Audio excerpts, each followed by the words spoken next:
कहानी की शुरुआत होती है साउथ कोरिया के सियोल शहर से, जहां एक अमेरिकी मिलिट्री बेस के अंदर एक डॉक्टर अपने असिस्टेंट को आदेश देता है कि लैब में रखी सैकड़ों बोतलों का जहरीला केमिकल सीधे नाली में बहा दिया जाए। असिस्टेंट उसे समझाने की कोशिश करता है कि यह केमिकल बहुत खतरनाक है और यह नाली सीधे हान नदी में जाकर मिलती है, लेकिन डॉक्टर उसकी बात नजरअंदाज कर देता है और बिना किसी जिम्मेदारी के वो सारा जहरीला केमिकल हान नदी में बहा दिया जाता है। कुछ समय बाद हान नदी के किनारे लोगों को पानी के अंदर एक अजीब सी हलचल दिखाई देती है। पहले तो सब लोग उसे मजाक समझते हैं, कोई पत्थर फेंकता है, कोई दूर से उसे देखने लगता है, लेकिन देखते ही देखते पानी के अंदर छिपी वो चीज अचानक बाहर आती है और लोगों के सामने एक विशाल, बदसूरत और डरावना जीव खड़ा होता है। कुछ सेकंड के लिए वहां मौजूद लोग समझ ही नहीं पाते कि यह क्या है, लेकिन अगले ही पल वो जीव पागलों की तरह भीड़ पर हमला करना शुरू कर देता है।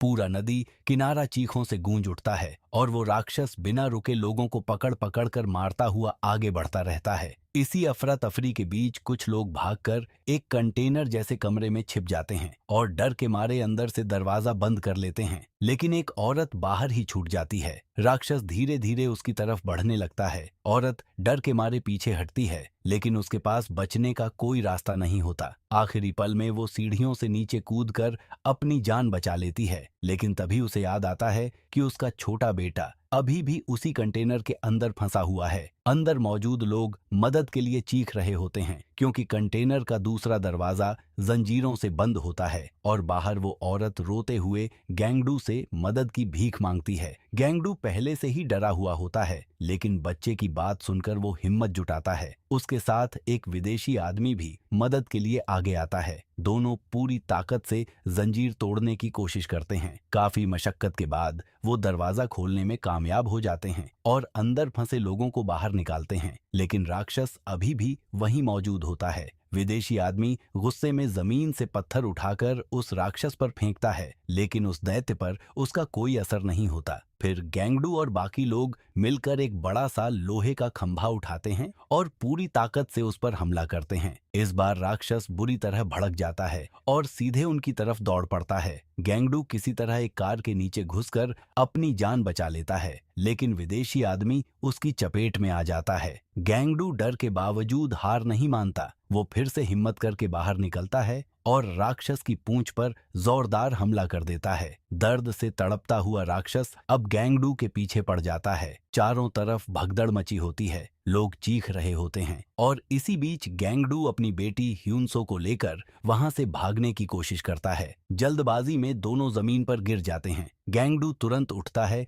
और बिना पीछे देखे एक बच्ची का हाथ पकड़कर दौड़ने लगता है, लेकिन कुछ दूर जाकर जब वो पीछे मुड़कर देखता है तो उसके पैरों तले जमीन खिसक जाती है। जिस बच्ची का हाथ उसने पकड़ा होता है वो उसकी बेटी ह्यूनसो नहीं होती, उसकी असली बेटी पीछे छूट चुकी होती है। गैंगडू वहीं रुक जाता है। उसकी आंखों के सामने उसकी बेटी अकेली खड़ी होती है। डर से कांपती हुई वो अपने पिता को देखती है, जैसे मदद के लिए पुकार रही हो। गैंगडू पूरी ताकत से उसकी तरफ भागना चाहता है, लेकिन तब तक बहुत देर हो चुकी होती है। राक्षस अचानक ह्यूनसो को पकड़ लेता है और उसे लेकर नदी में छलांग लगा देता है। गैंगडू बेबस होकर सिर्फ देखता रह जाता है। राक्षस तेजी से तैरते हुए नदी के दूसरी तरफ जाता है और फिर धीरे धीरे पानी के अंदर गायब हो जाता है। यह गैंगडू की जिंदगी का सबसे बड़ा दर्द बन जाता है। गैंगडू का पिता यह सब अपनी आंखों से देखता है। वो अंदर से टूट जाता है, लेकिन चाहकर भी कुछ नहीं कर पाता। इसके बाद सरकार और सेना पूरे इलाके को घेर लेती है। हान नदी के आसपास का इलाका प्रतिबंधित घोषित कर दिया जाता है। रात होते ही मृतकों के परिवार एक जगह इकट्ठा होते हैं। हर तरफ रोने की आवाजें होती हैं। गैंगडू खुद को माफ नहीं कर पा रहा होता। उसे बार बार वही पल याद आता है जब उसने गलत बच्ची का हाथ पकड़ लिया था। लेकिन मामला यहीं खत्म नहीं होता। सरकार घोषणा करती है कि उस राक्षस के शरीर में कोई खतरनाक वायरस मौजूद हो सकता है, इसलिए जो भी लोग उस हमले के दौरान वहां मौजूद थे उन्हें तुरंत क्वारंटाइन किया जाएगा। गैंगडू और उसका पूरा परिवार भी जबरदस्ती अस्पताल में बंद कर दिया जाता है। लेकिन रात में अचानक गैंगडू के फोन पर एक कॉल आता है। फोन उठाते ही दूसरी तरफ से ह्यूनसो की टूटी हुई आवाज सुनाई देती है। वो रोते हुए बताती है कि वो अभी जिंदा है और किसी अंधेरी गंदी सुरंग जैसी जगह पर फंसी हुई है। यह सुनते ही गैंगडू की आंखों में फिर से उम्मीद लौट आती है। वो तुरंत पुलिस और डॉक्टरों को बताता है कि उसकी बेटी मरी नहीं है, वो अभी भी जिंदा है। लेकिन कोई उसकी बात पर भरोसा नहीं करता। पुलिस उसे पागल समझती है।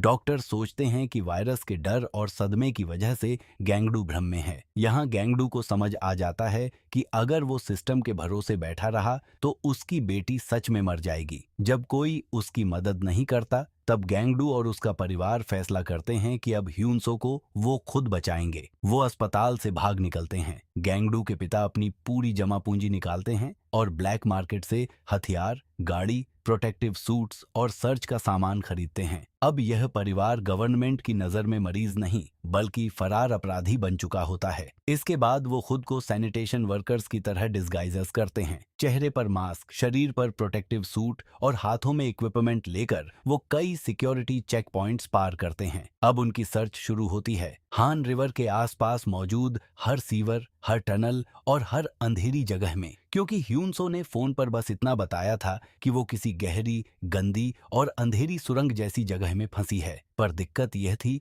कि शहर के नीचे ऐसे सैकड़ों रास्ते थे। हर सीवर एक जैसा दिखता था, हर टनल अंधेरे में जाकर गायब हो जाती थी। दिन गुजरते जाते हैं। गैंगडू और उसका परिवार बिना रुके ह्यूनसो को ढूंढता रहता है, लेकिन उन्हें कोई पक्का सुराग नहीं मिलता। भूख, ठंड और थकान से सबकी हालत खराब हो चुकी होती है। आखिरकार वो लोग अपने छोटे से स्नैक शॉप पर लौटते हैं ताकि कुछ खाकर फिर से सर्च शुरू कर सकें। लेकिन वहां बैठते ही सबको ह्यूनसो की याद आने लगती है। उनके सामने खाना रखा होता है, लेकिन कोई ठीक से खा नहीं पाता। हर किसी के दिमाग में बस ह्यूनसो का चेहरा घूम रहा होता है। तभी फिल्म एक बहुत इमोशनल सीन दिखाती है। गैंगडू और उसका परिवार कल्पना करते हैं कि ह्यूनसो भी उनके साथ बैठी है। पूरा परिवार उसे प्यार से खाना खिला रहा है, जैसे कुछ हुआ ही नहीं। लेकिन असलियत बहुत दर्दनाक होती है, क्योंकि उसी समय असली ह्यूनसो अंधेरी सीवर में अकेली डरी हुई पड़ी है। उसके आसपास लाशें पड़ी होती हैं। तभी अचानक ऊपर से किसी भारी चीज के हिलने की आवाज आती है। वो बिना एक सेकंड गनवाए जमीन पर लेट जाती है और खुद को मरा हुआ दिखाने लगती है।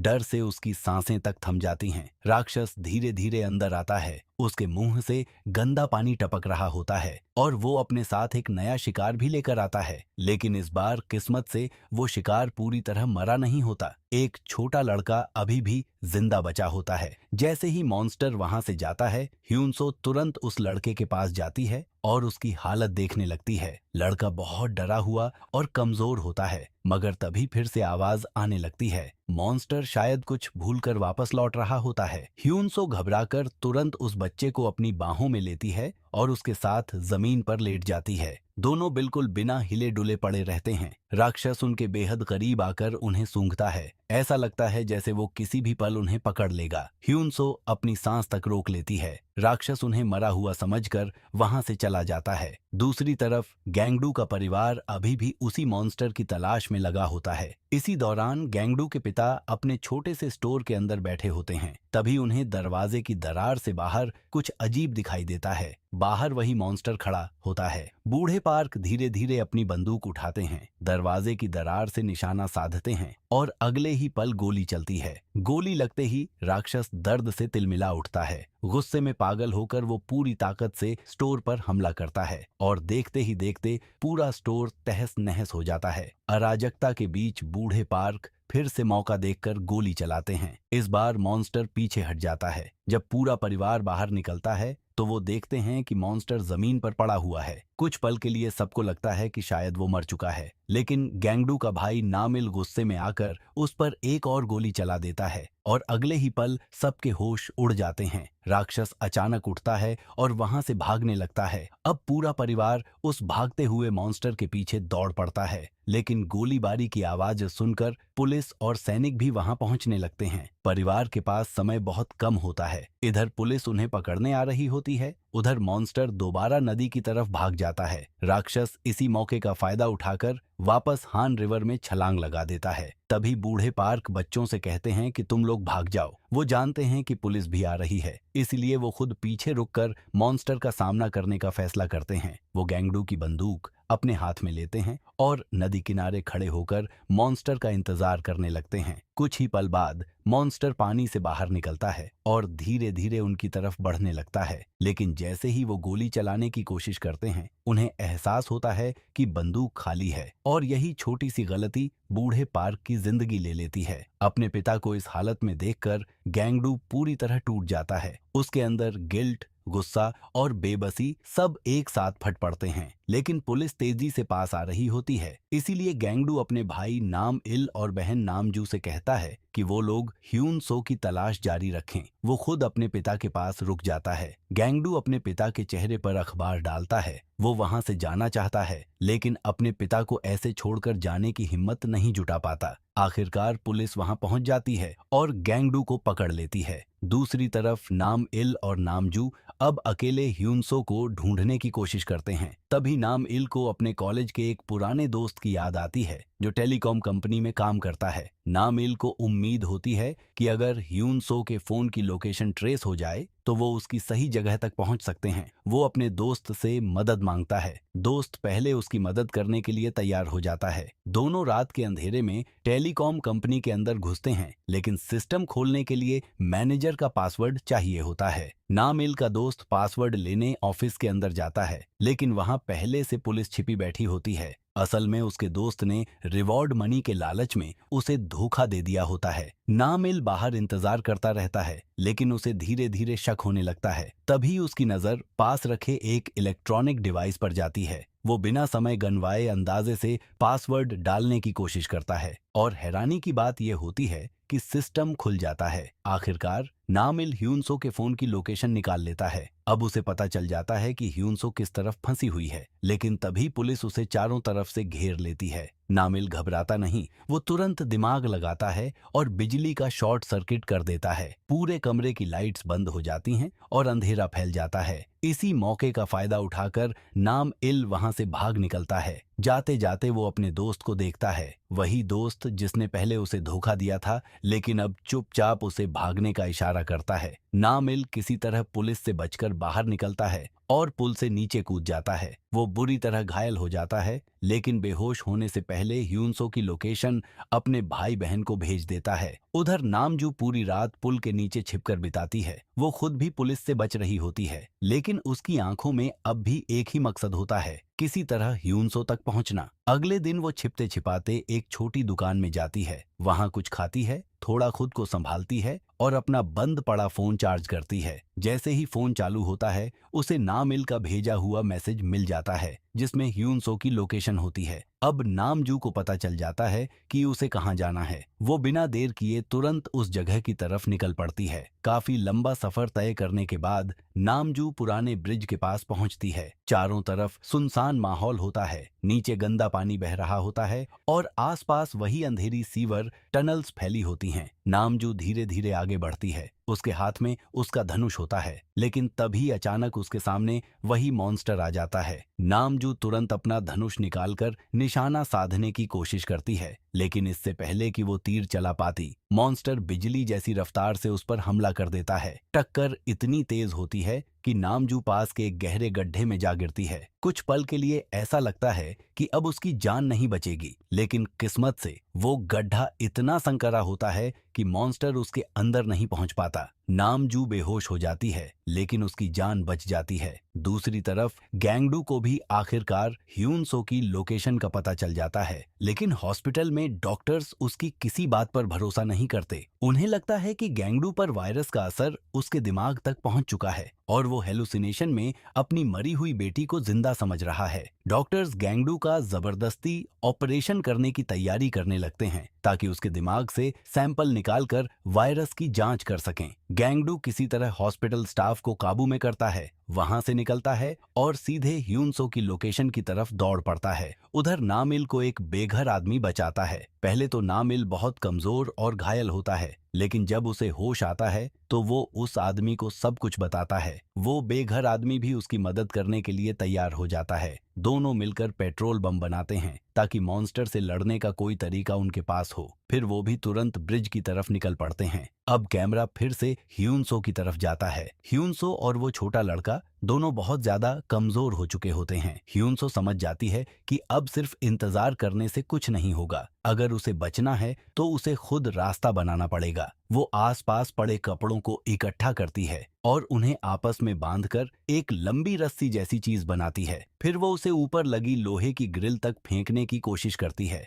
कई बार कोशिश करने के बाद आखिरकार कपड़े ग्रिल में फंस जाते हैं, लेकिन दिक्कत ये होती है कि कपड़े अभी भी बहुत ऊपर होते हैं। ह्यूनसो कई बार कूदकर उन्हें पकड़ने की कोशिश करती है, लेकिन हर बार नाकाम रहती है। तभी उसके दिमाग में एक खतरनाक आइडिया आता है। कुछ देर बाद मॉन्स्टर पेट भरकर अपनी मांद में वापस आता है और नीचे आराम करने लगता है। ह्यूनसो पहले यह कंफर्म करने के लिए एक खाली कैन उसकी तरफ फेंकती है कि वो सच में सो रहा है या नहीं। मॉन्स्टर कोई रिएक्शन नहीं देता। अब ह्यूनसो उस छोटे लड़के से कहती है कि वो यहीं छिपा रहे, वो बाहर जाकर मदद लेकर जरूर वापस आएगी। लड़का डर जाता है, लेकिन ह्यूनसो उसे भरोसा दिलाती है। इसके बाद ह्यूनसो पूरी हिम्मत जुटाती है, दौड़ लगाती है और सीधे मॉन्स्टर की पीठ पर पैर रखकर ऊपर लटक रहे कपड़ों को पकड़ लेती है। कुछ पल के लिए लगता है कि वो सच में बच जाएगी, लेकिन तभी मॉन्स्टर की लंबी पूंछ अचानक उसे जकड़ लेती है और धीरे धीरे वो उसे वापस नीचे खींचने लगता है। यह सीन बहुत डरावना होता है। यह सब देखकर छोटा लड़का डर से कांपने लगता है।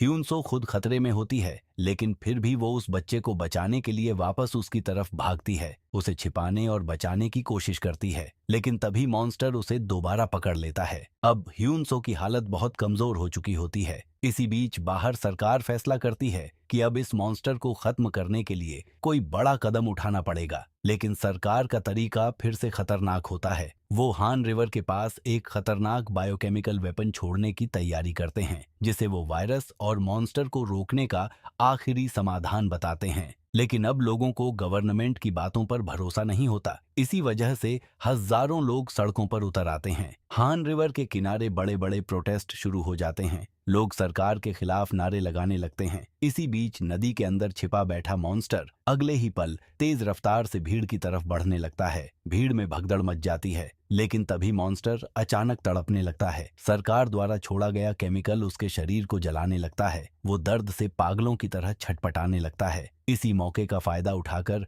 गैंगडू पूरी ताकत से उसकी तरफ दौड़ पड़ता है। गैंगडू सीधे मॉन्स्टर के पेट और मुंह के पास पहुंचता है और कांपते हाथों से उसके अंदर फंसे लोगों को खींचने लगता है। कुछ पल बाद वो एक लड़की को बाहर निकालता है, लेकिन जैसे ही वो उसे अपनी बाहों में लेता है, उसकी पूरी दुनिया उजड़ जाती है। वो ह्यूनसो होती है। ह्यूनसो अपनी बाहों में उस छोटे लड़के को पकड़े होती है, जिसे बचाने के लिए उसने आखिरी सांस तक संघर्ष किया था। लेकिन अब ह्यूनसो की सांसें बंद हो चुकी होती हैं। वो मर चुकी होती है। गैंगडू कुछ पल के लिए बिल्कुल शांत हो जाता है, जैसे उसका दिमाग यह सच मानने को तैयार ही नहीं होता। तभी उसका भाई नाम इल पेट्रोल बम उठाकर मॉन्स्टर की तरफ फेंकता है, लेकिन मॉन्स्टर अभी भी बहुत तेज होता है। वो लगातार इधर उधर भागता रहता है और हर बार हमले से बच निकलता है। हालात बिगड़ते देख वही होमलेस आदमी आगे आता है, जिसने पहले नाम इल की मदद की थी। वो चुपके से ऊपर चढ़ता है और मौका देखकर पूरा पेट्रोल मॉन्स्टर के शरीर पर उड़ेल देता है। अब मॉन्स्टर पूरी तरह पेट्रोल में भीग चुका होता है। नाम इल आखिरी पेट्रोल बम उठाता है ताकि मॉन्स्टर को आग लगा सके, लेकिन टेंशन, थकान और घबराहट में उसके हाथ से बोतल फिसल जाती है और पीछे गिर पड़ती है। एक पल के लिए सबको लगता है कि अब सब खत्म हो गया। मॉन्स्टर अभी भी जिंदा है। गैंगडू की बहन नामजू, जो एक प्रोफेशनल तीरंदाज रह चुकी होती है, धीरे धीरे अपना धनुष उठाती है। वो तीर के सिरे पर आग लगाती है, पूरे फोकस के साथ निशाना साधती है और तीर छोड़ देती है। जलता हुआ तीर हवा को चीरता हुआ सीधे मॉन्स्टर की आंख में जाकर धंस जाता है। अगले ही पल मॉन्स्टर का पूरा शरीर आग की लपटों में घिर जाता है। मॉन्स्टर दर्द से भयानक चीखें मारता है। उसकी चीखों से पूरा इलाका कांप उठता है। वो इधर उधर भागने लगता है, लेकिन आग उसके पूरे शरीर को जला रही होती है। अब उसके पास बचने का सिर्फ एक ही रास्ता होता है, हान रिवर का पानी। वो पूरी ताकत से नदी की तरफ भागता है ताकि पानी में कूदकर खुद को बचा सके। नदी बस कुछ ही कदम दूर होती है, लेकिन तभी गैंगडू उसके सामने आकर खड़ा हो जाता है। गैंगडू के हाथ में एक लंबा लोहे का हथियार होता है। वो पूरी ताकत से हथियार उठाता है और मॉन्स्टर के शरीर में घोंप देता है। मॉन्स्टर आग, दर्द और चोट से कमजोर होकर जमीन पर गिर पड़ता है। कुछ ही पल में उसकी सांसें थम जाती हैं और इसी के साथ हान रिवर का वो डरावना मॉन्स्टर हमेशा के लिए खत्म हो जाता है। लड़ाई खत्म होने के बाद गैंगडू कांपते कदमों से उस छोटे लड़के के पास जाता है। कुछ पल बाद वो लड़का धीरे धीरे आंखें खोलता है। गैंगडू उसे जिंदा देखकर टूट भी जाता है। इस दुनिया में उसका कोई नहीं बचा होता। शायद किस्मत ने गैंगडू से उसकी बेटी छीन ली थी, लेकिन उसी बेटी की आखिरी कोशिश ने उसे जीने की एक वजह भी दे दी थी। और इसी इमोशनल नोट के साथ द होस्ट की कहानी खत्म हो जाती है।